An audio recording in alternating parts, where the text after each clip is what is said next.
Gracias, Yulisa. Gracias al pueblo dominicano por dispensarnos su atención en este momento.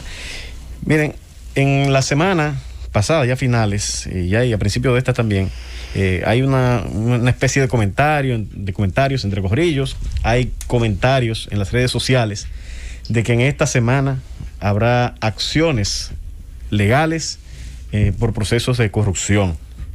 Estos anuncios han traído comentarios y las constantes solicitudes del pueblo de que quieren ver presos. Esta forma, este vocabulario sencillo, decir queremos gente presa, no refleja más que la indignación de un pueblo que quiere precisamente que se procesen a los que fueron responsables quizá de malversación, de fondos públicos, de soborno, de actos de corrupción en sentido general. Y esto de ninguna manera pudiera ser mal visto. El pueblo está indignado todavía por tantos años y tantos años de actos de corrupción y actos de corrupción del que no tiene el monopolio el PLD, pero sí tuvo el monopolio de la corrupción durante el tiempo de los últimos 16 años y durante los 20 años que gobernó. No quiere decir que haya sido el único gobierno corrupto, porque hay que ser objetivo en este tipo de planteamientos, pero sí logró alcanzar o tuvo altos niveles de corrupción en su administración. Pero esto, reitero, es la expresión de la indignación de un pueblo que está pidiendo justicia y que aquellos que se quedaron con lo ajeno no se sigan burlando del pueblo y ahora disfruten en el retiro de esos recursos que le sustrajeron al pueblo dominicano.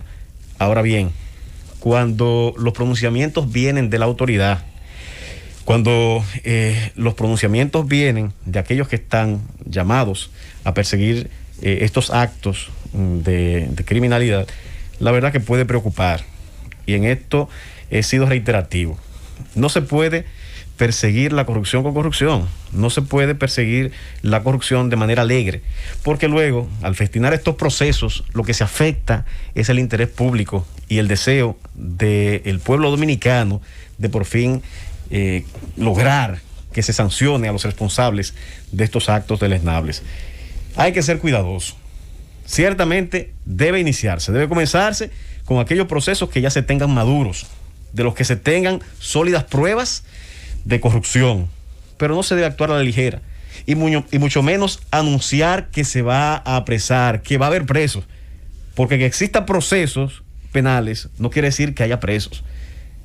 No hay necesidad de festinar estas acciones, de anunciar cuestiones que luego generan unas altas expectativas que no se pueden cumplir, porque reitero, esto lo que más perjudica es a la lucha contra la corrupción. Porque el caso que está más avanzado ahora mismo y que se está discutiendo actualmente es el caso de Odebrecht. ¿Cuántos están presos de eso? Todos están asistiendo a esas audiencias en libertad. Y usted dirá, no, porque por eso es que no, la gente se corrompe. Y dice, no. No hay ningún tipo de confrontación entre asistir a un proceso en libertad y que luego el resultado sea eso, sino que cuando el proceso termina, si luego del análisis de las pruebas, de las evidencias, resulta que son responsables, bueno, a partir de ese momento, lógico, lo que corresponde es en la mayoría de esos delitos y crímenes que se están imputando, es la privación de libertad y las sanciones patrimoniales, las sanciones pecuniarias que corresponden y la incautación de los bienes que han sido el producto de estas actividades ilícitas. Pero reitero, estos anuncios de que va a haber preso esta semana es dañino para este proceso. Lo que se debe anunciar es si se tiene o no se tiene algún tipo de expediente debidamente fundamentado para iniciar acciones penales. Y ya luego, con estos elementos, hacer las solicitudes que correspondan, sea de limitación de las cuentas, del secuestro de las cuentas o el embargo de las cuentas bancarias en las que se supone que se están moviendo estos recursos o los bienes y el patrimonio acumulado a consecuencia de estas acciones ilícitas. Si procede tomar las medidas de coerción que sean las adecuadas para evitar que estas personas se evadan de estos procesos penales.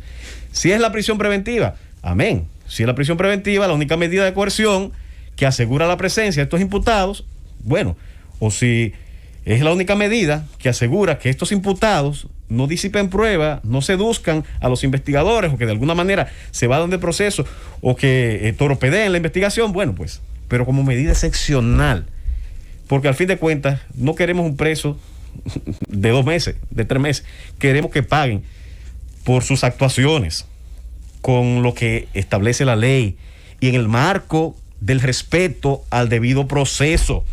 No hay por qué violar la ley, no hay por qué violar los derechos, sea cual sea el ciudadano, sea cual sea la infracción, puede ser hasta un asesino. Y usted dirá, y ese es el discurso colectivo, esto que estoy diciendo no es muy simpático, a la gente le gusta que uno diga, no, que es preso, no. Yo sé que lo que estoy diciendo a mucha gente no le gusta, pero hay que respetar la ley, hay que respetar el debido proceso, aún a esos delincuentes, aún a esos ladrones del erario público.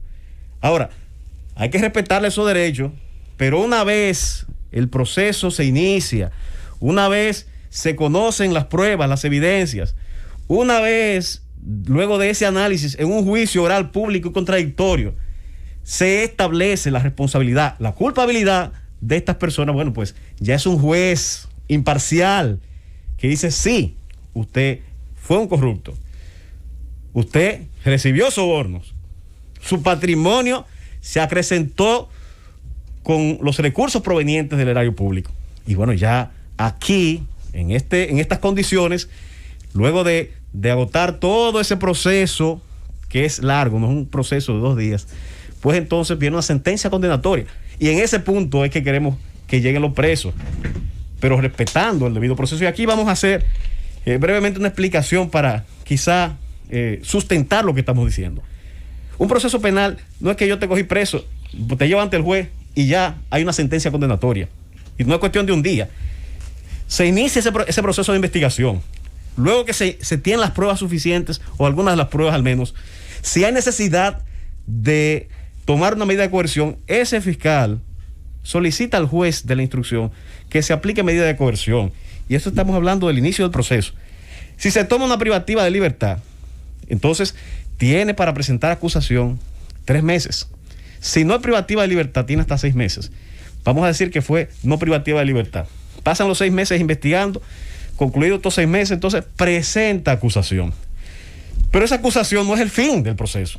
Aquí va una audiencia preliminar, donde se evalúa la legalidad y la suficiencia de esa prueba.